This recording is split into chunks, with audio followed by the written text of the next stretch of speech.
Hey guys, is it next time yet? So we're going to take a look at hero cards now, and basically at this point there are only two things that need to be looked at after having gone through the whole environment thing. The first one is flavor text, because the flavor text box for hero cards is way different than that for environment cards. So we've got our hero card template open. I'm going to grab some flavor text. I'm not even going to bother doing the rest of this card. It's exactly the same as environment cards. You already know that. But we're going to take and make a text box. Here it's red state, blue state, 24 point to start, and we need to center it. That's very important. That was not something we had to do for the environment. There are three things to keep track of when you're doing flavor text for villain cards and hero card. The first is the issue number. In this case, I'm using episodes from the show, so I'm using the episode title. The issue title and number, and if there's only one speaker, the speaker, all go on a lower line, starting with a hyphen. And what we are going to do is change that to 20 point. That's a little bit nicer. And we'd also take the title of the issue, quote unquote, and italicize it. Move that over just a little bit. This is pretty easy because it fits nicely into the middle of the bubble. This word is sort of emphasized in the text, so I'm going to bold it. That's used a lot in the actual cards. So that's kind of your standard single speaker text. If I wanted to, I could move the text box up a little bit and put Applejack on its own line. That actually looks even better, and I could probably center it a bit more, just sort of like that. That looks really good. Now I'm sorry I'm not doing this for realsies because I just want to get through this and show you guys what you need to be able to do this. The third thing, I guess, is if you have multiple speakers. So we're going to go ahead and try this one, which has 3 speakers saying a lot of stuff, and I'm probably not going to be able to use it because already we can't see anything. Alright, that just barely fits. So in this case, if I take and turn this down to 20 point, it fits. So I would take and italicize that and we're good. That being said, the things to look for in formatting for this. Alright, so you don't bold or format the speaker names, but you do put a colon after it, space, and then put the words in quote marks. Ooh, that one just barely fits in there, so I may have to reconsider it. Also, there's a tab there that I don't need. That looks a little bit better. For something like this, where I've got it running in, I'm going to take and just sort of indent that until it's a little more in line with the end of the upper line there. Do the same thing down here, and you'll know the S in the word apples here is touching the upper boundary of the speech bubble. That's actually okay. If you look at the layout of canonical cards, they sometimes touch like that. I don't like it myself. It's kind of bothering me, but now I know that I can't have Sweetie Belle's line in there. I've also got a completely different set that I might use for this card, so I don't know. But those are the two main types of hero and villain card flavor text formatting. So now the last thing for us to look at is hero character cards. And villain character cards are pretty much exactly the same. But if you're doing an oversized, there are oversized templates. I don't think Koga made them. I think somebody else did. I don't remember who, and I'm sorry I can't link to any of this because I don't know where to find it anymore other than on Board Game Geek somewhere. I might try looking for it. We've got our Nemesis symbol already in position down here. This box is where the power goes. We've got the hit points up here. I can break out my thing. Okay, the first thing I'm going to do, just for my own peace of mind, is fill in that background. Because working on transparent, I don't know, it's bothering me for some reason. I made a little logo box for my pony stuff. I don't know why it's in this format. I'm going to take and flatten it down to one layer, copy it over, and paste it on top of the Sentinels box. So these have a little bit of character for themselves. So when you get this template, if I'm not mistaken, there are 3 main layers. You've got the text, which is just the box for hit points. You've got graphics, which is the thing up here, and then the power box. And you have base, which is the whole thing. It's mostly the border. I created a new layer called image, But like the frame layer in the environment cards, and I think I had to do it in the hero cards and the villain cards as well, if you don't have this, there's a little bit of a border that gets taken up by your image when you go to put it in. So let's go ahead and get our Applejack. Alright, so I have not narrowed down which image I'm going to use. It's come down to I need to see how it looks on the card. So I've got this one, which is actually pretty good for layout, all things considered. You know, it's got her in a dynamic pose. She's not taking up the whole frame, which is very important because we're going to be having some text up in this area for her name. And that's one thing about using screenshots from shows, is a lot of times you zero in on a character, you want them filling the frame. For television, for a card that's not as good, you need to have some space above their head. So that being said, that gap is 968 pixels. This image is 768 pixels high. That's an issue, so I'm going to end up having to scale it up. I'm just going to go ahead and do that.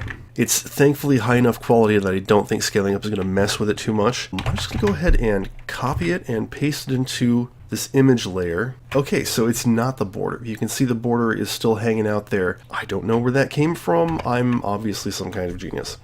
But we'll take and move this over. Wow, you know, I wasn't sure I wanted to use this picture, but that's perfect. She's got space down here for the power box. She's got space up there for her name. That's the only problem is she's standing in front of a swamp, which is not a very Applejack thing. The other image that I've got is her, you know, kicking an apple tree. There's no space at the bottom, which is kind of a problem. There's lots of space at the top. I could potentially fudge this. You know what? Let me go ahead and just take a look at it. Paste it right in over top of that. Okay, yeah, already I can see there's an issue here because she don't fit in the frame. Well, that decision has been made for me.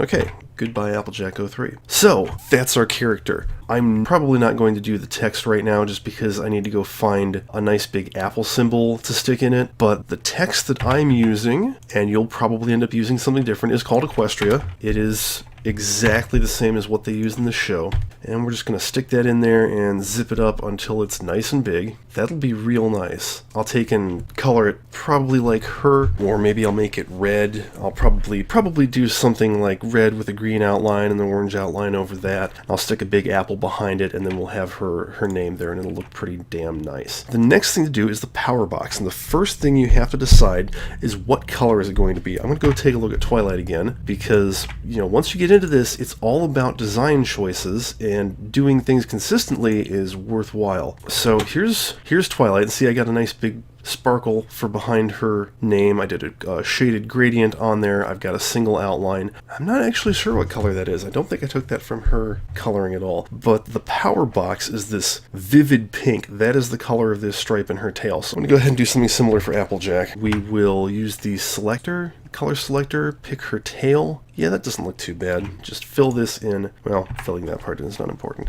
So this will be the same color as her tail. I don't know, I might actually take up the brightness on that because it looks a little dull and washed out. Let's see. Oh, that's nice. Nice bright yellow without being too bright. Okay, we're going to go right into the power. So you want red state, blue state, 30 point, and her power is real simple, so I'm going to do her other power as well. Just copy my text here. Make a text box, and don't forget to change the damn color because it's still the same color as the text box, you idiot. So if you've ever looked at a hero card, you know that you have the name of the power up there, and then you have the word power there, and that's pretty much it. This is a very basic, simple power. Name of the power needs to be in 32-point font, and you'll notice that when I changed that, not only did I have to change the tabbing to recenter it, but it also changed this down here. I don't know why that happens, and it's very annoying, but whatever. Power should be bolded, and the character's name should be italicized. Also the name of the power. But that's very simple. It's basically Haka's crush. It's not interesting enough. So, get rid of that. She's got a variant with a slightly more complicated power, although it might not be complicated enough to need to do anything. Maybe it is. Because of the Nemesis bubble here, we kind of had the word player running into it, so I moved it down to another line. It's time to increase the size of the power box. So we've got a 3-line power here. What we're going to do is go back to the graphics layer. We will take and select everything from the Nemesis bubble up, cut it, paste it, and we're going to move it up. And all you need to do is position it so that there's, a bit of a margin above the title of the power. That's pretty good. And the rest should be self-explanatory by this point. Copy a chunk out of the side, hold Control while you're moving it up so it stays in line. Do it on the other side, because for whatever reason you can't just mirror a selection. That would be really easy. And then we'll go over here, swap the colors. Actually, don't have to swap the colors. We still got our power box color selected, so go to the paint can, fill it in, and now we have this nice big power box that will fit the entire thing. Lastly, we want to do the hit points, and the reason we're doing this last is because we need to have this color from the power box. If you remember back to when we did the title for the environment card, we had a gradient shaded from yellow to red. In this case, it's going to be white to the power box color. So let's take and zoom in on this. We won't be using the text layer itself, but it is very useful for lining things up. So you want to make a text box that goes up into the bottom of the logo up there and a couple spaces off to the right. Like I said, I've been messing around with this recently and I found out some tricks. So we're going to go back to Crash Landing. Number this time is 114. I don't know why, but I will show you. Oh, and I want it to be centered. Sorry, armor piercing, 114. So I'm going to put in 2 zeros, and what we're going to do is line this up. So that's about lined up with the top, and then to line it up left to right, we need to move it over 2, except if I do, no, that's about where it needs to be. So we will just take and change that to her actual hit points, which is 29. Go over here, delete the text layer because we don't need it. Now we make a gradient. So right click the layer, alpha to selection, go to the gradient tool. We want to swap these colors, starting at the top of the 9 because they're nice and square and even with each other. Hold Control to keep it straight. Go all the way down, and now we have it white to the color of the power box. Keep that selection there. Control-Shift-N to make a new layer. Select, grow, 2 pixels. This is just like doing it for the cards. Switch back to the default colors, black outline, and then move the layer down below, and we've got our card more or less.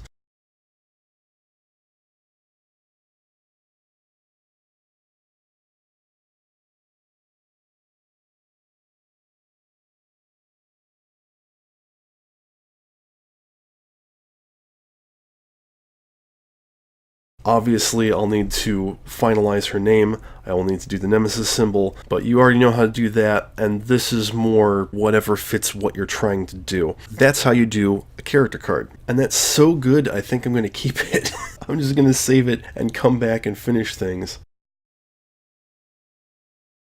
Doing a hero card back is fairly easy, fairly straightforward, pretty much the same as everything that we've been doing. But I'm going to show you a couple of things real quick. Size this up to 968, and so you can see I'm going to have an issue here with positioning of the in-cap powers box. So we'll go to the graphics layer, hit M for the move tool, hold Control, move that right up to the top like that. Usually you will not see in-cap powers at the top of a card.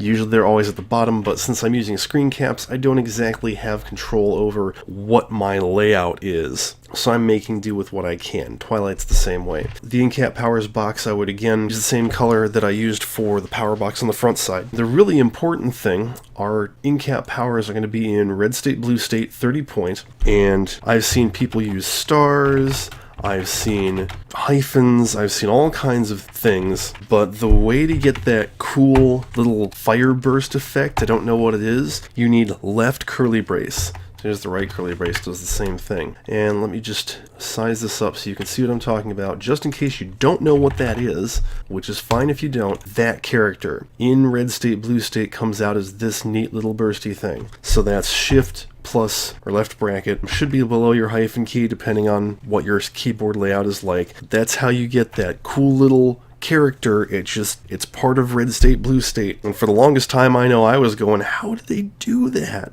That's how. Mostly layout for this is just getting your words, laying them out, and deciding whether you need to shrink the box or enlarge it. So I've got one here I'm going to use a power. If you look at actual incapacitated power text from actual Sentinels cards, the usual thing is one player may do a thing now. Well, I don't think we really need the now. When the hell else are they going to do it except right now? That's when it's happening. So it looks like I'm not going to have to resize this, but this one is 2 lines, so all we need to do is hit space twice, and that's enough of an indent to line everything up. Very nice, I like that. That's what hers is going to look like more or less once I've done the same color, and I'm going to have to redo that because I closed the front character card, but whatever. Let's take a look at the villain oversized real quick. Like I said, I don't think Koga did these. I don't know who did. I don't know where to find them. I'm sorry. It's on Board Game Geek somewhere. This is a villain oversized card. I never use anything but. This is not in its own layer for some reason, but once again, the HP is armor piercing 140 points.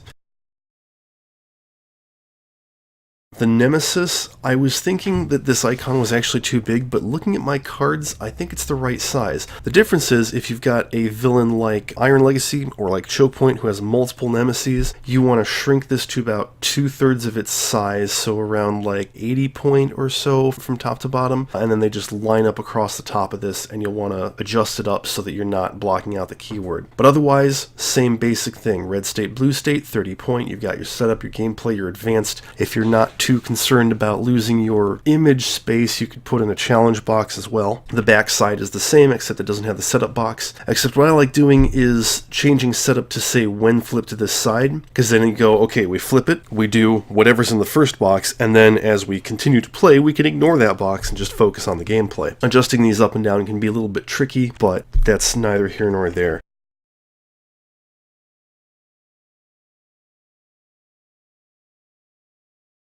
Last thing, little trick that I found. So you're going through, you've got your hero cards laid out, you've got everything ready, you've saved it as a PSD and a PNG, you're ready to start making the deck. Control D will duplicate a card, because I know that when I'm working on this, I want to have the layers available so I can go, oh, you know, I did the one target in this hero deck, now I can get rid of the HP box layer and keep going, you know, with the same keywords and everything. So you come over here, you flatten the image, which makes that white. That won't happen, obviously.